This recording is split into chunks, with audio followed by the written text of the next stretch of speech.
সঙ্গে যেরকম করেছেন সেম এখানেও পাসওয়ার্ড আপনাদের ওইভাবেই সাজাতে হবে। যারা ইউজার নেম রিসিভ করেননি নোডাল অফিসার থেকে, দুটো কেস মানে দুটো কারণে হতে পারে। এক হতে পারে যে আপনাদের নোডাল অফিসার আপনাদেরকে ইউজার রোল অ্যাসাইনই করেনি এখনও নেক্সট জেনারেশন HRMS-এ। আরেকটা হতে পারে কোনো কারণে আপনার ইউজার নেম আপনার SMS-এ আসেননি বা আপনি মিস করে গেছেন, হয়তো দেখেননি। সেক্ষেত্রে আপনাদের এখানে দেখবেন ফাইন্ড ইউজার নেম বলে আরেকটা অপশান আছে। ফাইন্ড ইউজার নেমে আপনি আপনার রেজিস্টার্ড মোবাইল নাম্বার, মানে আপনাদের সঙ্গে যে মোবাইল নাম্বারটা হয়তো সবসময় ইউজ হয় সেই মোবাইল নাম্বারটা এখানে এন্টার করবেন। করলে ওই মোবাইল নাম্বারে আপনাদেরকে একটা OTP পাঠানো হবে, ইউজার নেম পাঠানো হবে। সেই ইউজার নেমটা সিমিলারভাবে এন্টার করে আপনারা পাসওয়ার্ডটা রিসেট করতে পারবেন। এটার পরেও যদি কোনো ইউজার নেম আপনাদেরকে SMS-এর থ্রুতে না আসে, you have to contact your concern nodal officer. Nodal অফিসারকে সেই লিস্টটা কি করে বার করতে হবে সেটা আমি আমার প্রেজেন্টেশনের পরে লাস্টে দেখিয়ে দেবো। কোনো কারণে যদি আপনারা পাসওয়ার্ড ভুলেও গিয়ে থাকেন, সাপোজ আজকে একটা সেট করেছেন কালকে ভুলে গেছেন, ইন দ্যাট কেসও আপনারা অটো রিকভারি দিয়ে করতে পারবেন। একইভাবে ইউজার নেম এন্টার করলে পাসওয়ার্ড আপনারা রিসেট করতে পারবেন। ইউজার নেম ভুলে গেলে ফোন নাম্বার এন্টার করলে ইউজার নেম আপনাদের SMS-এ চলে আসবে।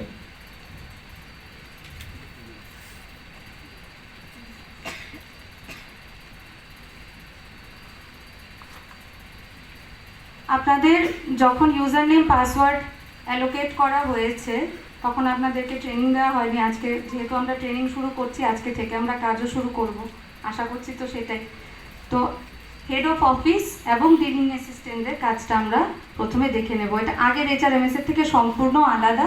আগের HRMS-এ হেড অফ অফিস এবং DDO-র একটাই লগইন আইডি ছিল। এখন হেড অফ অফিস আর DDO যদি আলাদাও হয়ে থাকে, ইন দ্যাট কেসও লগইন আইডি আমাদের একটাই ছিল কারেন্ট HRMS-এ।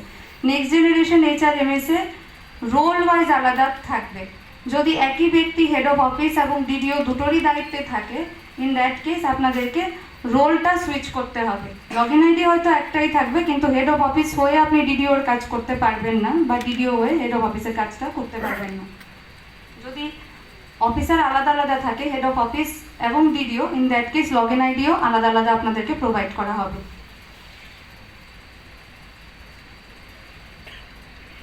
প্রথমে আমরা দেখাবো ডিলিং অ্যাসিস্ট্যান্ট। ডিলিং অ্যাসিস্ট্যান্ট আর হেড অফ অফিসের কাজটা একদমই সিমিলার, জাস্ট হেড অফ অফিসের কাছে অ্যাডিশনাল একটা অথরিটি আছে, সেটা হচ্ছে সাইন করা, যেটা ডিলিং অ্যাসিস্ট্যান্টের কাছে নেই। তো আমার ডিলিং অ্যাসিস্ট্যান্ট কী করবে, ফার্স্টে ওদের করতে হবে employ availability mark. Availability in the sense আপনাদের অফিসে যারা কাজ করছেন, যারা স্যালারি পাচ্ছেন তাদের কথা বলছি না, যারা কাজ করছেন, অন্য ডিপার্টমেন্টের স্টাফ আপনার অফিসে কাজ করছে, স্যালারি আপনার থেকে পাচ্ছে না, শুধু কাজ করছে। আপনার অফিসের স্টাফ যে স্যালারিও পাচ্ছে এবং আপনার অফিসেই কাজ করছে, ওদের আমার অ্যাভেলেবিলিটিটা মার্ক করতে হবে। That means where they are working presently. আমার এই অফিসে যদি কাজ করে থাকে, সে যে কোনো এমপ্লয়ি হোক, অন্যখান থেকে স্যালারি পাক, আমার DDO কোডের আন্ডারে স্যালারি পাক, ডাজেন্ট ম্যাটার, আমরা কি করব, ওয়ার্কিং ইন দিস অফিস একটা অপশান আছে অ্যাভেলেবিলিটিতে, আমরা working in this office mark করে দেব। যদি কোনো এমপ্লয়ি এরম থাকে যে আপনারা স্যালারি দিচ্ছেন, DDO আপনি নিজে, কিন্তু কাজ করছে অন্য কোনো অফিসে, ইন দ্যাট কেস ওই অফিস থেকে ওকে working in this office mark করবে, আপনারা কিন্তু করবেন না। আমি আবারও রিপিট করছি, যদি কোনো এমপ্লয়ি এরম থাকে যে আপনাদের আন্ডারে স্যালারি পাচ্ছে কিন্তু কাজ আপনাদের অফিসে করছে না, অন্য কোথাও ডেপুটেশনে আছে, ইন দ্যাট কেস যেখানে আছে সেখান থেকে working in this office mark করা হবে, আপনারা করবেন না। ভাইসি ভার্সা, যদি অন্য কোনো অফিসের এমপ্লয়ি আপনাদের এখানে কাজ করে থাকে কিন্তু আপনারা স্যালারি দেন না, ইন দ্যাট কেস যেহেতু কাজ করছে আমরা working in this office mark করে দেব। এরকম করে প্রত্যেকটা এমপ্লয়ি আপনাদের আন্ডারে যাদের লিস্ট দেখাচ্ছে, যত এমপ্লয়ি লিস্ট আছে সবটা আমাকে একবারে মার্ক করতে হবে। করার পরে I will send it to the concern head of office for sign. কোনো এমপ্লয়ি যদি এরকম থাকে যে লিস্টে নেই, আমার 10 জন এমপ্লয়ি আছে, তার মধ্যে 9 জনের নাম আছে, একজনের নাম নেই, ইন দ্যাট কেস আমাদের কাছে অ্যাড এক্সক্লুডেড এমপ্লয়ি করে একটা অপশান আছে। অ্যাড এক্সক্লুডেড এমপ্লয়িতে ক্লিক করলে আপনাকে এমপ্লয়ি নাম্বার জিজ্ঞেস করবে। এমপ্লয়ি নাম্বার হচ্ছে মানে কারেন্ট HRMS-এর যে এমপ্লয়ি নাম্বারটা আছে, কারেন্ট HRMS-এর এমপ্লয়ি নাম্বারটা দেবেন, ওনার ডিটেলস দেখাবে, আপনি বাকি ডিটেলসগুলো উনি কোথা থেকে স্যালারি পাচ্ছে বা হেড অফ অফিস কে হবে ওগুলো ফিল আপ করে আপনি সাবমিট করবেন, করলে ওই এমপ্লয়ির নামও আপনার কাছে চলে আসবে। এবার আমরা যখন working in this office mark করি আমাদের কাছে দুটো ইম্পর্টেন্ট ইনফরমেশন চাই, সেটা হচ্ছে আপনাদের beneficiary code and mobile number.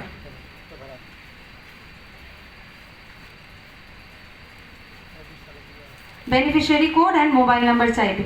তো বেনিফিশিয়ারি কোড সিটিওএসে যে বেনিফিশিয়ারি কোডটা আছে কারেক্ট বেনিফিশিয়ারি কোডটা এন্টার করবেন এবং আধার লিঙ্কড মোবাইল নাম্বার, আধার লিঙ্কড মোবাইল নাম্বার আমরা এন্টার করব, করে সার্চ ক্লিক করলে ওই বেনিফিশিয়ারির ডিটেলস দেখাবে, আমরা জাস্ট সিলেক্ট করে সেভ করে দেবো। তাতে কি হবে, আমার সিটিওএস এর সঙ্গে এইচআরএমএস এর ডেটাটা ম্যাচ থাকবে। যদি কোনো বেনিফিশিয়ারি কোডে বা কোথাও কোনো মিসম্যাচ থেকে থাকে ইন দ্যাট কেস সিটিওএস থেকে আমরা ডেটাটা নেক্সট জেন এইচআরএমএস এ রিট্রিভ করে নিয়ে নেব। আমরা কদিন আগে দুটো মেমোরেন্ডাম ইস্যু করেছিলাম ফিনান্স থেকে, যে 31 জানুয়ারি, তারপর এক্সটেন্ড করে এটাকে 7 ফেব্রুয়ারি করা হয়েছিল, যে সমস্ত ডিপার্টমেন্টের সমস্ত অফিসের সব এমপ্লয়ীদের parent department, parent organisation, office of posting, Aadhaar linked mobile number, beneficiary code আর employee number in the CTOS portal এগুলো আপডেট করতে বলা হয়েছিল। ম্যান্ডেটরি ডেটা রেক্টিফিকেশন বলে একটা মেমো গেছিলো। তো যারা করেছেন ওনাদের ডিটেলস 7 তারিখের পরে সমস্ত নেক্সট জেনারেশনে অলরেডি আপডেট হয়ে গেছে। যারা করেননি ওনাদের ক্ষেত্রে বলছি আপনারা আরেকবার ডেটাগুলো নেক্সট জেনারেশনে ভালো করে দেখে নেবেন যদি আপনারা কেউ না করে থাকেন।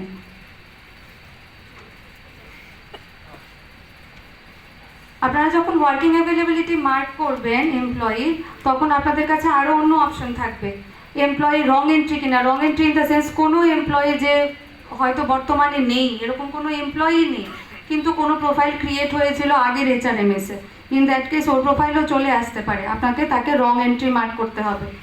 যদি কোনো এমপ্লয়ি এরকম থাকে যে আপনাদের কাছে আগে ছিল এখন রেজিগনেশন দিয়ে দিয়েছে বা রিটায়ারমেন্টে চলে গেছে বা ট্রান্সফার্ড হয়ে গেছে, ইন দ্যাট কেস আপনাদের কাছে রিজাইন্ড বা রিটায়ার্ড বা ট্রান্সফার্ড আউটেরও অপশন থাকবে। কোনো এআইএস এমপ্লয়ি হলে যদি এরকম থাকে যে স্টেটের বাইরে হয়ে গেছে, তাহলে আরেকটা অপশন আছে, সেটা হচ্ছে transferred out in braces AIS, all India সার্ভিসেসের জন্য যারা বাইরে চলে গেছে স্টেটের বাইরে, ওদের জন্য আপনারা ওই অপশনটা সিলেক্ট করবেন। এগুলো সব ওয়ার্কিং অ্যাভেলেবিলিটি মানে এমপ্লয়ি আছে না নেই ওইটা মার্ক করতে লাগবে। এটা আমাদের ফার্স্ট কাজ after getting the log in credential. আপনাদের ড্যাশবোর্ডে এগুলি করার পরে বা আগেও আপনারা দেখতে পারবেন ভেরিফাইড এমপ্লয়ি কজন আছে, যারা অ্যাভেলেবিলিটি মার্ক করেছে ওদেরটা ভেরিফাইড দেখাবে, যদি কেউ পেন্ডিং থাকে পেন্ডিং লিস্টে আসবে, কজন আছে কি আছে আপনারা সব দেখতে পারবেন। আর প্রত্যেকটা এমপ্লয়ি করার পরই you can send it to the concern head of office for e sign. এমন হবে না যে 10 জন আছে 5 জনেরটা আপডেট করেছি বাকি 5 জনেরটা পরে করব, হাফ আমি হেড অফ অফিসকে পাঠাচ্ছি, সেটা হবে না। আমাদের পুরোটা লিস্ট আগে আপডেট করতে হবে, করে তারপর আমরা হেড অফ অফিসে ই সাইন করাতে পারবো। একবার যখন head of office e sign করবে, প্রত্যেকটা এমপ্লয়ির যে ফোন নাম্বারগুলো আপনারা এন্টার করেছেন অ্যাভেলেবিলিটি মার্ক করার সময়, সেই ফোন নাম্বারে ওনাদের নিজস্ব ইউজার নেম ওদের কাছে এসএমএসে চলে যাবে। যখন head of office e sign করবে লিস্ট, প্রত্যেকটা এমপ্লয়ির ইউজার নেম তার ওই ফোন নাম্বারে চলে যাবে, যেই ফোন নাম্বারটা আপনারা অ্যাভেলেবিলিটি মার্ক করার সময় এন্টার করেছেন।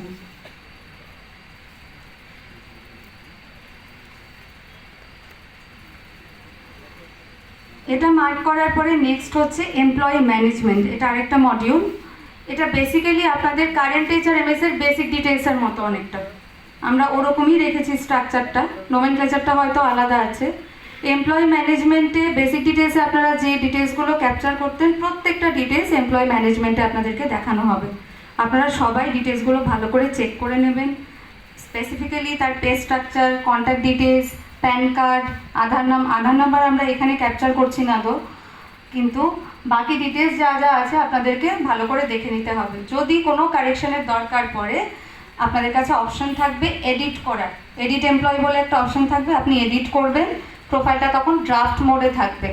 যে মাত্র আপনার কমপ্লিশন হবে এডিট করা, you can again send this to the concern head of office for e sign. After every modification আপনি এরম না যে প্রত্যেকটা মডিফিকেশনের পরে ই সাইন করতে হবে, কিন্তু একবার একটা এমপ্লয়ের মডিফিকেশন হলো, কমপ্লিট হলে দেন ই সাইন করতে হবে। যতক্ষণ অবধি ড্রাফট মোডে থাকবে ততক্ষণ কিন্তু স্যালারি হবে না। We have to do the e sign.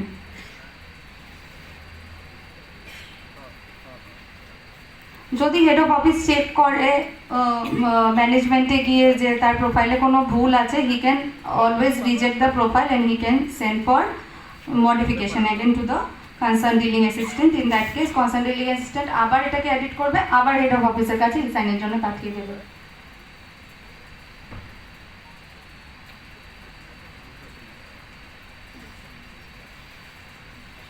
এটা করার পরে আপনাদের ডিডিও রোল আসছে, যেটা আমি আগেও বলেছি, যদি ডিডিও আর হেড অফ অফিস আলাদা আলাদা অফিসার হয়ে থাকে, ইন দ্যাট কেস আলাদা লগ ইন ক্রেডেনশিয়াল হবে। যদি একজনই হয়ে থাকেন তাহলে ওনাদের সুইচ রোল করতে হবে, ওনাদের রোলটা সুইচ করে কাজ করতে হবে। একই লগ ইন পোর্টালে একই লগ ইন ক্রেডেনশিয়াল দিয়ে ওরা কাজ করতে পারবে।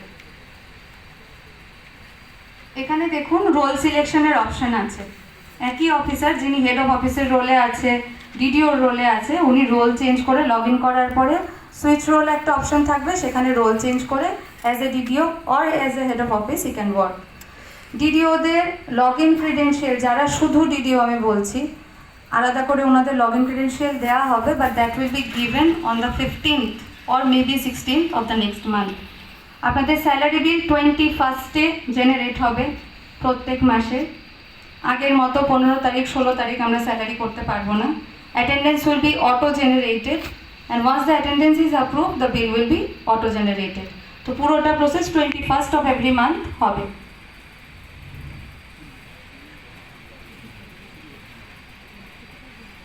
আপনাদের ডিডিওর কাছেও একটা ড্যাশবোর্ড থাকবে, যেখানে নাম্বার অফ ভেরিফাইড এমপ্লয়িজ কজন আছে, অ্যাটেন্ডেন্স কজনের হয়েছে, পেরোল জেনারেট করেছেন কিনা, এগুলো সব দেখাবে। অ্যাটেন্ডেন্স যেটা বললাম 21st of every month auto generate হবে। আগের এইচআরএমএস এর সঙ্গে একটু মিল রেখে বলছি আমি, আগের এইচআরএমএস আমরা কি করতাম, designation wise, head of account wise আমরা অ্যাটেন্ডেন্সটা জেনারেট করতাম। এখানে আমাদের জেনারেট করতে হবে না, এখানে group wise automatic attendance generate হয়ে যাবে।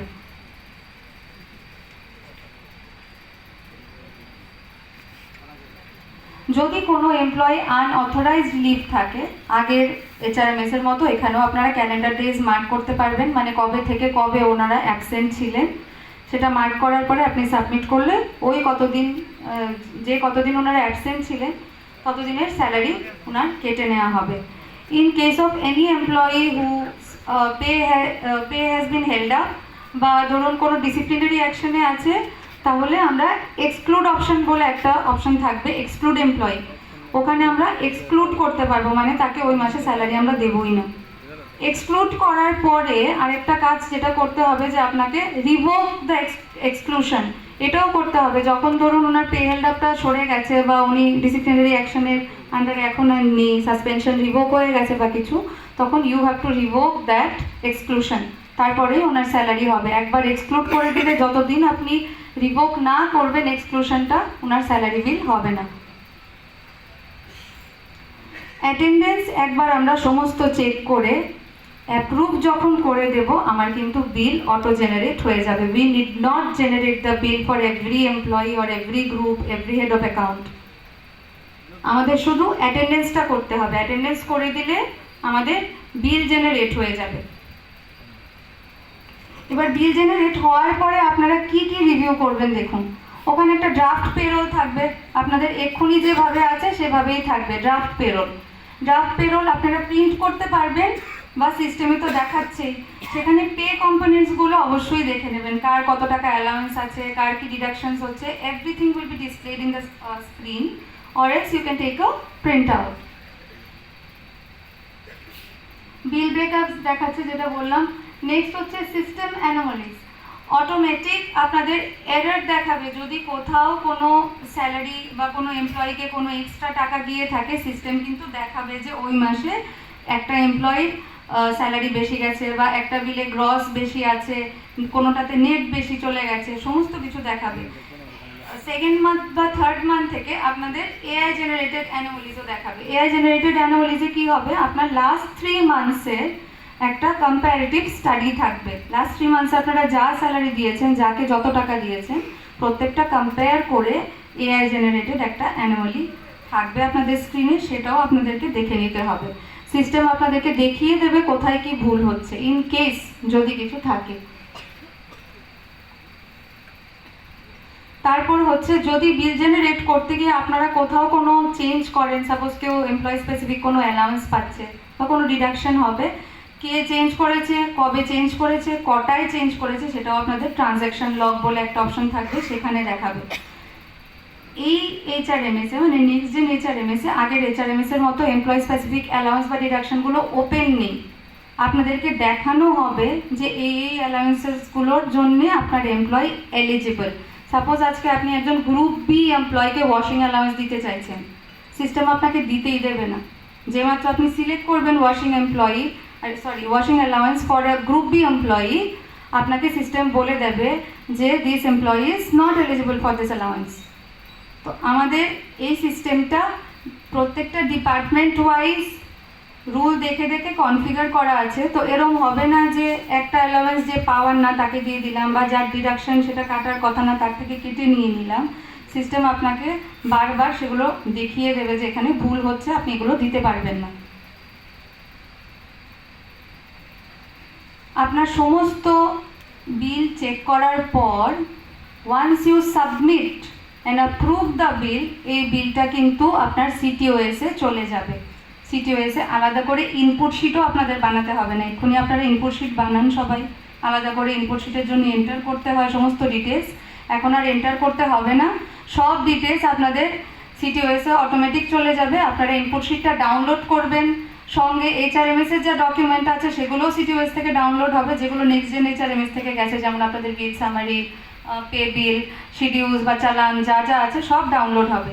ডাউনলোড করার পর you have to digitally sign that through DSC, তারপর আপনারা আপলোড করবেন। এখন আপনারা যেমন করেন যে ডাউনলোড করে ডিএসসি করে তারপরে আরেকবার আপলোড করছেন, এইটা করবেন, কিন্তু ইনপুট শিট আপনাদের নতুন করে আর বানাতে হবে না।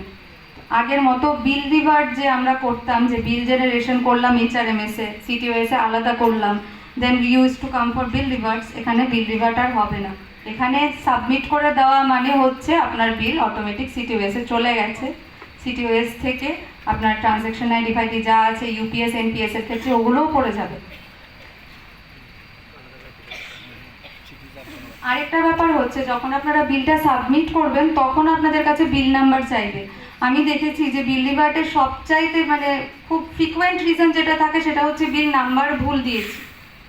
সিটিওএস এ এক বিল নাম্বার আছে, এইচআরএমএস এ আরেক বিল নাম্বার আছে, সেটাও এখন আর হবে না। আপনাদের কাছে যখন বিল নাম্বার চাইবে, once you enter the bill number, আপনাকে বলবে ভেরিফাই। আপনি যখন ভেরিফাইয়ে ক্লিক করবেন, সিস্টেম কি করবে, সিস্টেম সিটিওএস এ ঢুকে চেক করবে ওই বিল নাম্বারটা ইউজ হয়েছে কিনা অন্য কোনো বিলের জন্য। যদি ইউজ হয়ে থাকে he will stop you there itself. আপনাকে ওই বিল নাম্বারটা ইউজ করতে দেবে না, বলে দেবে যে ওই বিল নাম্বারটা আপনার অলরেডি ইউজ হয়ে গেছে, আপনি অন্য কোনো বিল নাম্বার ইউজ করুন। এখানে বিল নাম্বারটাও আমরা চেষ্টা করেছি আপনাদের মানে সাহায্য করার জন্য, যেন অটোমেটিক চেক করে নেওয়া যায় আগে থেকে। তো এই ছিল আমার brief, and another can you show that